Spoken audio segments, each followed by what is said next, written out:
নমস্কার বন্ধুরা, শ্রাবণীর পাকঘরে সবাইকে স্বাগত জানাই। আশা করি তোমরা সবাই ভালো আছো, আমিও ভালো আছি।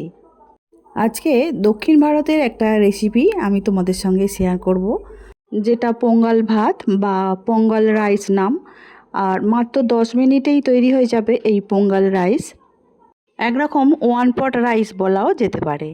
আর আমাদের তো উপোসের সময় অনেক সময় নানা রকমভাবে নিরামিষ ভাত রান্না খাওয়ার প্রচলন আছে। আমরাও যদি এইভাবে রান্না করে খাই তাহলে কিন্তু মন্দ হবে না। মুগের ডাল আর গোবিন্দভোগ চাল নিয়েছি। চালটা ভালো করে ধুয়ে জল ঝারিয়ে আগে থেকে রেখে দিয়েছি। আর ডালও আমি একটু ভেজে নিয়ে তারপরে ধুয়ে নেব। এখানে আমি মশলা নিয়েছি, আদা গ্রেট করে নিয়েছি, জিরে গুঁড়ো আছে, গোটা গোলমরিচ, আর নিয়েছি গোটা গরম মশলা অল্প করে, কাঁচা লঙ্কা, আর নিয়েছি 1 চামচ জিরে।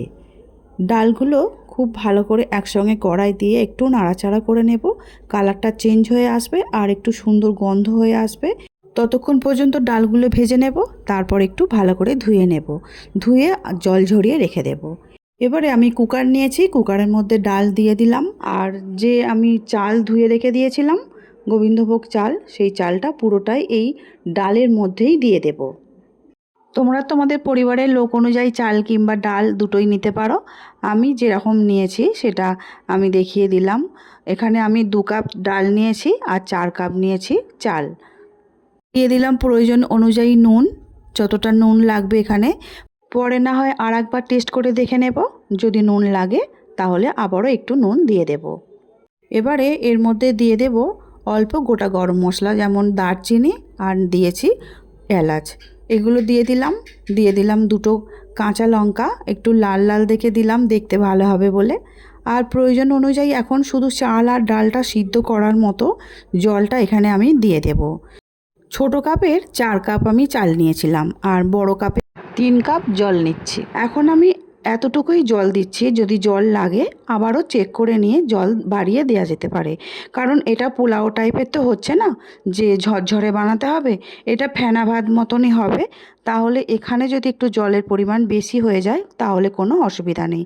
আমি এখন প্রথমে এটাকে সিদ্ধ করে নিই। চলো, চাল আর ডাল।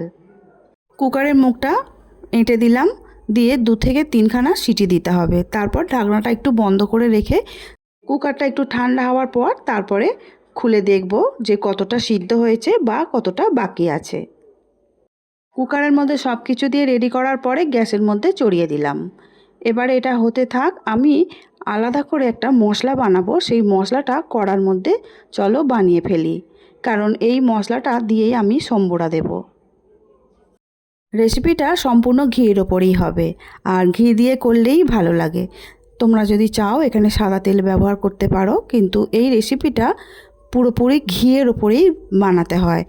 সেই জন্য আমি আমার প্রয়োজন অনুযায়ী এখানে 3 চামচের মতো ঘি দিয়ে দিলাম। চাইলে কিন্তু ঘিয়ের পরিমাণ বাড়ানো যেতে পারে, মানে ঘি যদি এখানে একটু বেশি হয় তাহলে বরঞ্চ ভালো। আমি একটু কম করেই ঘিটা এখানে দিচ্ছি। 3 চামচ ঘি দিয়েছি। আর যে মশলাগুলো আমি একত্রে রেখে দিয়েছিলাম একটা প্লেটের মধ্যে, সেই মশলা, গ্রেট করে রাখা আদা, সব কিছু একসঙ্গে দিয়ে দিলাম ঘিয়ের মধ্যে। দেওয়ার পরে মিনিট খানেক একটু নাড়াচাড়া করে ভেজে নেব, কারণ যেহেতু আদা আছে আদাটাও একটু ভাজতে লাগবে। আর আদা খুব বেশি ভাজতে লাগে না, তিতকুটি হয়ে যেতে পারে, তবু হালকা করে একটু ভেজে নিলাম। এবারে এর মধ্যে আমি দিয়ে দেব ছোট ছোট করে ভেঙে রেখেছিলাম কাজু। তোমরা এখানে চীনা বাদামের ব্যবহারটাও করতে পারো। আমার হাতের কাছে ছিল বাদাম, আমি বাদামগুলো একটু মাঝখান থেকে ভেঙে নিয়েছি, নিয়ে আমি এখানে দিয়ে দিলাম। এই বাদামটা দেওয়ার পরে আমি দিয়ে দিলাম বেশ কিছুটা কারি পাতা। কারি পাতা আমার কাছে ফ্রেশ ছিল না, আমি কারি পাতা আনলে বাড়িতে আমি সেটা রেখে দিই। আর একটু শুকনো হয়ে গেছে, তাতে কোনো অসুবিধা নেই, গন্ধের তো সেরকম কোনো তফাৎ হয় না। তো সব কিছু একসঙ্গে দিয়ে দিলাম। দিয়ে দেওয়ার পরে একটু নাড়াচাড়া করে ভেজে নিলাম। ভাজা হয়েই গেছে।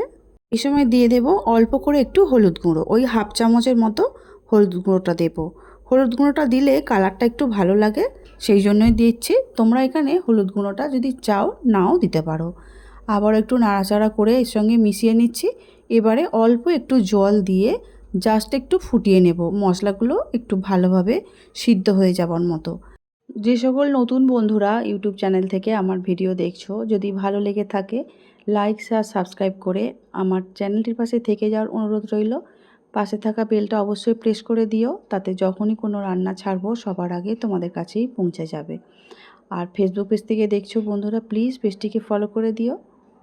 মশলা রেডি করা হয়ে গেছে। এবারে কুকারটা আমি খুলে দেখব চাল আর ডাল কতটা সিদ্ধ হয়েছে বা কতটা বাকি আছে। একটু নাড়াচাড়া করে দেখব, দেখতেই পাচ্ছ, বুঝতেই পারা যাচ্ছে যে সিদ্ধ হয়েই গেছে চাল ডাল।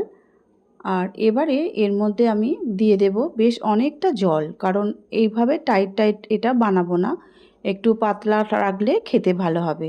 সেই জন্য প্রয়োজন অনুযায়ী যতটা জল লাগবে সেই জলটা এখনই এর মধ্যে দিয়ে দেব। তোমরা চাইলে এখানে গরম জলের ব্যবহারও করতে পারো। যেহেতু এটা আবারও ফোটানো হবে সেই জন্য আমি রুম টেম্পারেচারে রাখার জলের বোতল থেকেই আমি জলটা দিয়ে দিলাম। এখানে যা জল দিয়েছি ভালো করে নাড়াচাড়া করে নেওয়ার পরে আবারও বেশ খানিকটা জল আমি দিয়ে দেব, মানে প্রায় পাতলা পাতলা করে নিতে হবে। তারপরে এই মশলাটা দেবো, তো মশলাটা দেওয়ার পরে আরও 2-3 মিনিট খুব ভালো করে ফোটাতে হবে, সেই জন্য একটু জলের পরিমাণটা এখানে বেশিই দিতে হবে। এবারে মশলাটা চলো পুরোটাই ঢেলে দিচ্ছি। এই রেসিপিটা যখন আমার সামনে আসলো আমার দেখে খুব ভালো লেগেছিল, সেই জন্যই আমি কেন ভাবলাম যে আমাদেরও তো অনেক রকম উপোস হয়, নানা রকমভাবে আমরাও তো নিরামিষ খাওয়া দাওয়া করি, তো এইভাবে একদিন নিরামিষের দিনে যদি বানিয়ে খাওয়া যায় তাহলে তো ভালোই হয়। তো খেয়ে দেখলাম, আমি ফার্স্ট টাইম বানিয়ে ফার্স্ট টাইম খেয়ে দেখলাম দারুণ খেতে হয়েছিল। তোমরা অবশ্যই কিন্তু এভাবে একবার হলেও বাড়িতে বানিয়ে দেখো, খুব ভালো লাগে এই পোঙ্গল রেসিপিটা। মশলা দেবার পরে কিন্তু খুব ভালোভাবে স্প্যাচুলা দিয়ে কুকারের ভিতরটা একটু নাড়াচাড়া করে নিয়েছি, যাতে ভিতরে কোনো রকম ভাত ডাল দলা পাকিয়ে না থাকে। আবারও আমি উপর থেকে 2 চামচের মতো ঘি দিয়ে দিলাম।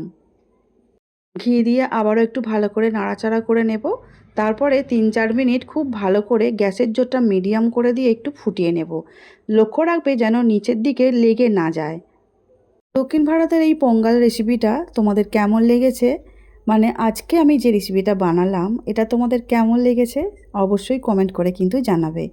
তোমাদের কমেন্ট পড়তে আর উত্তর দিতে দুটোই আমি খুব ভালোবাসি। আর যদি ভুল হয়ে থাকে সেটাও অবশ্যই জানাবে। রেডি হয়ে গেল আমাদের দক্ষিণ ভারতের পোঙ্গল রাইস বা পোঙ্গল ভাত। আমি একটা সার্ভিং বোলের মধ্যে তুলে নিচ্ছি। দেখতে ভালো হওয়ার জন্য কিছু কাজু আর একটা কাঁচা লঙ্কা লাল রঙের একটু গার্নিশিং করে সাজিয়ে নিলাম। দেখে বলো তো কেমন হয়েছে। আজকের মতো আসছি, টাটা। ভিডিওটি দেখার জন্য ধন্যবাদ।